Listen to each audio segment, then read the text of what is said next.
Cruising once made every dollar feel like it went further, but now it just makes you wonder where it all went. It was the rare kind of vacation where the price actually felt fair. You'd pay once and get an experience that felt bigger than what you spent. You didn't have to think about what was included because nearly everything was. But that's different now. Prices keep climbing while the experience itself keeps getting smaller. And the value that built modern cruising is slipping. So it's worth asking whether the deal that made everyone fall in love with it still exists, or if cruising has quietly become something entirely different. Hey y'all, I'm Evan with Family at Sea, where we help make every cruise unforgettable. For years, cruising was the best deal in travel, one price that covered nearly everything. You'd unpack once, explore new places every day, and feel like every dollar stretched further than it should have. But that value-driven vacation has largely vanished. Today, you're paying more for cruises than ever before, yet getting less of what made them feel special to begin with. The value that defined modern cruising has slipped, and it's time to see just how much the deal has really changed.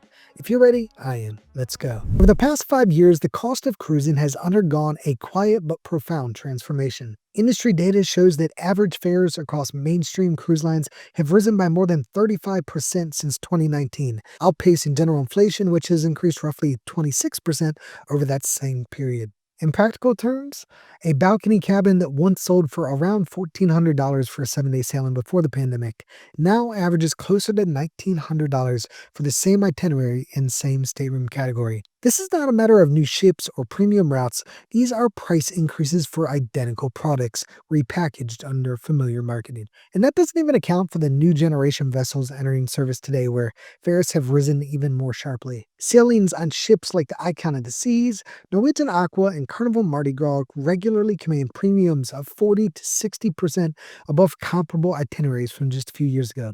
These ships are marketed as next-level experiences, but the pricing surge attached to them represents an entirely different tier of escalation. One that's driven less by inflation and more by the industry's confidence that passengers will pay almost anything for the newest and largest ships at sea. And that same pattern extends to onboard costs as well. Carnival's Cheers drink package, a product which many guests view as nearly essential, has climbed from $58 per person per day in 2019 to $82.54 today, which is a 42% increase. Royal Caribbean's automatic gratuities have risen from $14.50 per person per day to $18.50, which is an increase of 28%. And taken together, those changes have a cumulative effect on the total price of a cruise. So, a 7-night sailing for 2 adults with add-ons that cost roughly $2,500 in 2019 now totals more than $3,300 in 2025, which is an overall increase of more than 33%. But despite these steady increases, cruise demand has surged to record levels. Ships are sailing full, and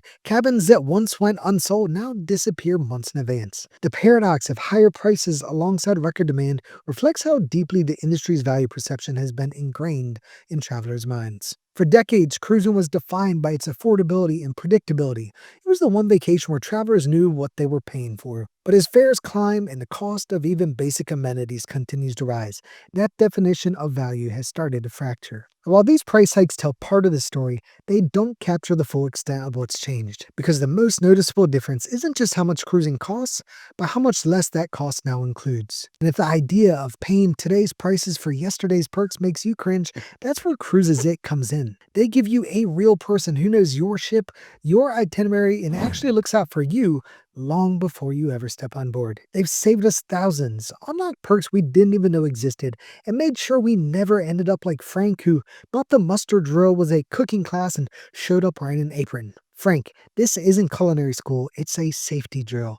With our low price guarantee and travel experts who live and breathe cruising, Cruises It makes booking easier, cheaper, and way less stressful. So click the link in the description below or call the number on the screen and tell them Evan from Family at Sea sent you. You'll be glad you did. If rising fares were the only change in cruising, most travelers could understand it. Prices go up, costs increase, and inflation eventually reaches every corner of the travel industry. But what's happened at sea goes beyond ordinary economics. While cruise lines have charged more, they've also quietly started offering less. It's a gradual erosion that many passengers don't notice until they return to a ship they once loved and realize something feels thinner. The most visible change began with housekeeping. In 2019, nearly every mainstream cruise line offered twice daily service, with a morning refresh and an evening turndown complete with a new towel animal, crisp sheets, and the occasional piece of chocolate on the pillow. Today, that rhythm has largely disappeared. Carnival, Royal Caribbean, and Norwegian have all reduced housekeeping to once per day, framing it as an efficiency measure. Princess and Celebrity have maintained twice daily service for now, but even they've begun testing scaled back models on select sailings. The shift is subtle but significant. It replaces hospitality with housekeeping and trading attentiveness for efficiency. Dining has followed a similar path. The main dining room, once a nightly highlight, has become a lesson in moderation. Many cruise lines now charge a fee for additional entrees, a small change that reshapes the feeling of abundance that once defined cruise dining. Lobster night, long considered a celebratory tradition, is increasingly rare. Where it does appear, it's often limited to one serving per person or offered only at an additional cost. And these aren't isolated adjustments. They're part of a coordinated recalibration designed to control costs without raising immediate objections. Even small details once considered the soul of cruising have quietly faded. Pillow chocolates are gone on most lines, loyalty cocktail hours have been replaced with drink vouchers, and late night buffets, once an indulgent ritual, have all but disappeared. And room service, which is the hallmark of cruise convenience, now carries delivery fees on most cruise lines that can make a midnight sandwich feel like a splurge. Each change on its own might seem minor, but together they mark the end of an era when all-inclusive truly meant what it promised. Cruise lines defend these decisions as necessary adaptations, citing sustainability, labor shortages, and evolving guest preferences. While there may be some truth to that, the pattern is unmistakable. The modern cruise experience has been systematically redesigned to appear familiar while functioning very differently underneath. It's still branded as effortless and indulgent, yet it's now governed by limits, rules, and quiet trade-offs that would have been unthinkable less than a decade ago. And for travelers who remember what cruising used to feel like, that shift isn't just financial, it's emotional. Because the real loss isn't what's been removed, but on what takes away from the experience itself. In recent years, cruising has crossed an invisible line. What was once the simplest, most value-driven vacation on Earth has quietly become something else entirely. The experience still looks familiar from the outside, with many of the same ships and the same promise of carefree escape. But beneath the surface, the foundation has shifted. It used to be that one fare covered most of what mattered, but now that same price tag feels like a starting point instead of a promise. The abundance that once defined cruising has been replaced by precision, with every meal, every perk, and every upgrade measured, packaged, and sold as a separate choice. It's not about inclusion anymore, it's about optimization, and that shift reaches far beyond dining rooms or housekeeping schedules. It's changed how cruise lines view their relationship with passengers. What used to be built on trust and long-term loyalty is now a transaction-by-transaction equation designed to maximize revenue from every guest on board. That evolution hasn't stopped with the fares or the onboard experience. It's reshaping the very concept of loyalty itself.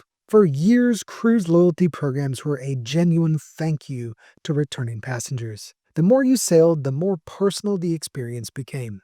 You got free laundry, priority boarding, cocktail parties, and even the complimentary specialty dinners gave frequent cruisers a sense that their loyalty mattered. But in the past 5 years, that spirit of generosity has faded, replaced by a system that rewards spending more than dedication. Carnival's overhaul of its VIFP program marks one of the most significant changes in how loyalty is treated across the cruise industry. In 2025, the line announced it would begin transitioning from its long-standing cruise count system to a new spend-based model. Under this plan, guests would earn status through the total amount of money spent on fares, onboard purchases, and Carnival credit card activity. Initially, the program was set to eliminate lifetime status altogether, requiring all members to re-qualify every 2 years. However, after substantial pushback from loyal cruisers, Carnival reversed part of that decision. Diamond members will retain lifetime status, but every other tier will now need to re-qualify every 2 years to keep their benefits.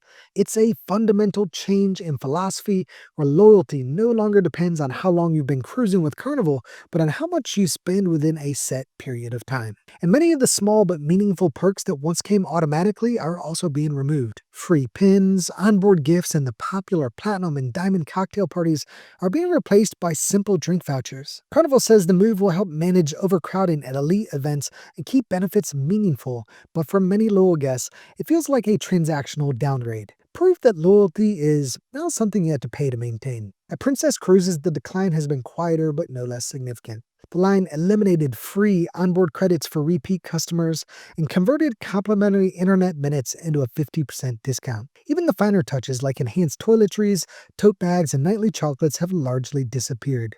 While elite passengers still receive laundry service and priority boarding, the overall tone of the program has shifted from gratitude to restraint. Princess still calls it the Captain Circle, but that circle certainly feels a lot smaller. Royal Caribbean and Celebrity Cruises have been much more measured in their adjustments, though both have made clear pivots toward cost control. They've largely avoided the deep cuts seen across the rest of the industry, though their sailings also sail at a big premium compared to the other lines, and also require a lot more loyalty to unlock top-tier rewards. Even programs that appear to improve on paper, like Norwegian's Latitude's rewards, have shifted toward discounts rather than true complimentary benefits. MSC Cruises and Holland America have added new elite tiers or tightened eligibility, effectively pushing the most desirable perks higher out of reach. Across nearly every brand, the direction is unmistakable. Cruise loyalty programs are no longer about recognizing passengers who return year after year. They're now about incentivizing the ones who spend the most. The loyalty that once felt earned through experience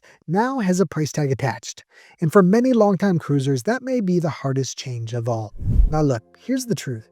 Cruising is in a strange new chapter. It's bigger, bolder, and more profitable than ever, but the value that built it is slipping further out of reach. The all-inclusive promise that made cruising the best deal in travel has fractured into 1,000 little upsells, and most people don't realize it until after they've already paid the bill. Now the bad news? Most cruisers still overpay. Not because they want to, but because they don't know where the real value is hiding anymore. The good news?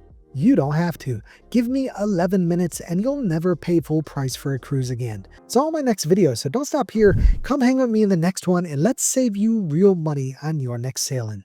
If you're ready, I am. Let's go.